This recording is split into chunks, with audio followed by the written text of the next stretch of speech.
High guys welcome back to my YouTube channel. यसमा मनै बिर्सिसक्नु होला नाम चाहिँ हैन, मैले भिडियो हालेको छैन। सेमिस्टरको इन्ड आयो, पढाइ त्यस्तै बिग्रिरह, पढे पाठ 16-8 भन्छ त्यस्तै भइरह, पढाइ हैन बिग्रिरह, डामाडोल भइरह सबै कुरा। त्यही भएर नि भिडियो हाल्न अलिकति मन लाग्थेन, तर पनि रेगुलर हाल्नुपर्ने हो हैन। सो आई एम सरी त्यसको लागि।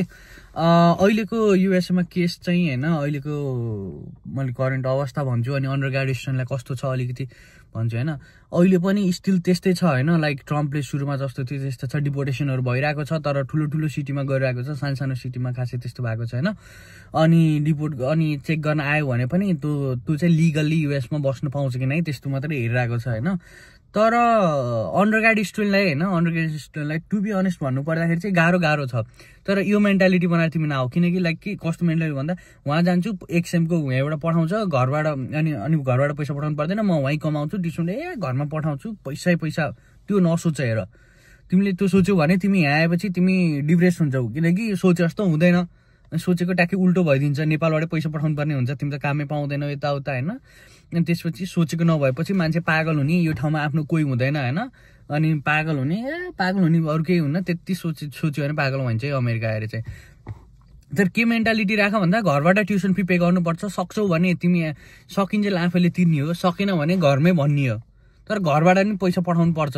तर म वहाँ गएर बाहिर काम गर्छु चाहिँ त्यो नसोच अहिले अन्डर ग्रेजुएट स्टुडेन्टहरू।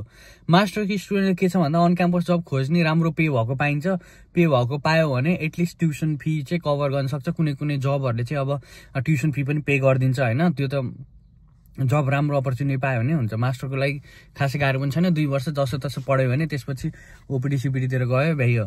तर अन्डर ग्रेजुएट स्टुडेन्टलाई अहिलेको सिचुएसनमा एकदमै हार्ड छ हैन।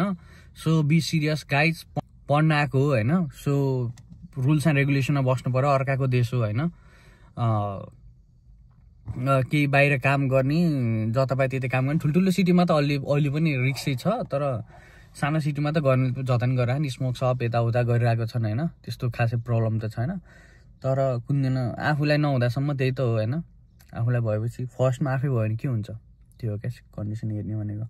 सबै ठिकै छ, सबै भइरहेको छ भनेर त भएन नि त। सो गाइज त्यही थियो मैले अपडेट दिन खोजेको। म अब चाहिँ बिस्तारै भिडियो हाल्छु हैन। अब सेमिस्टर नि इन हुन लाग्यो, रिजल्ट पनि फेल, सबै फेल। अब मन पनि धेरै खुसी छ फेल भएर, अमेरिका आएर first time fail guys. So गाह्रो छ गाइज, अमेरिका सोचे जस्तो छैन। तर पनि नआउँछ भन्ने होइन, आउने हो, स्ट्रगल गर्ने हो, लाइफ हो, अप एन्ड डाउन हुन्छ, मजाले स्ट्रगल गर्ने हो। आफ्नो डाउन पनि हेर्ने, अप पनि हुने, डाउन हेरेर अप हुने हो guys. So be ready for up and down. So सबैजनालाई वेलकम टु युएस, जोको भिजा लागेको छ कङ्ग्रेचुलेसन। सो सबैजनाले युएस चाहिँ अहिले त्यस्तो टु ट्रम्पको केसले एप्लाई नै नगर्ने चाहिँ हुँदैन। तर तिमीहरूले मेन्टालिटी के बनाउनु पर्यो भन्दाखेरि चाहिँ घरबाट ट्युसन फी पठाएर चाहिँ म पढ्न गएको जाने हो युएस, त्यो मेन्टालिटी चाहिँ बनाऊ तिमीहरूले है। So thank you so much guys for watching this video. See you in next video, by.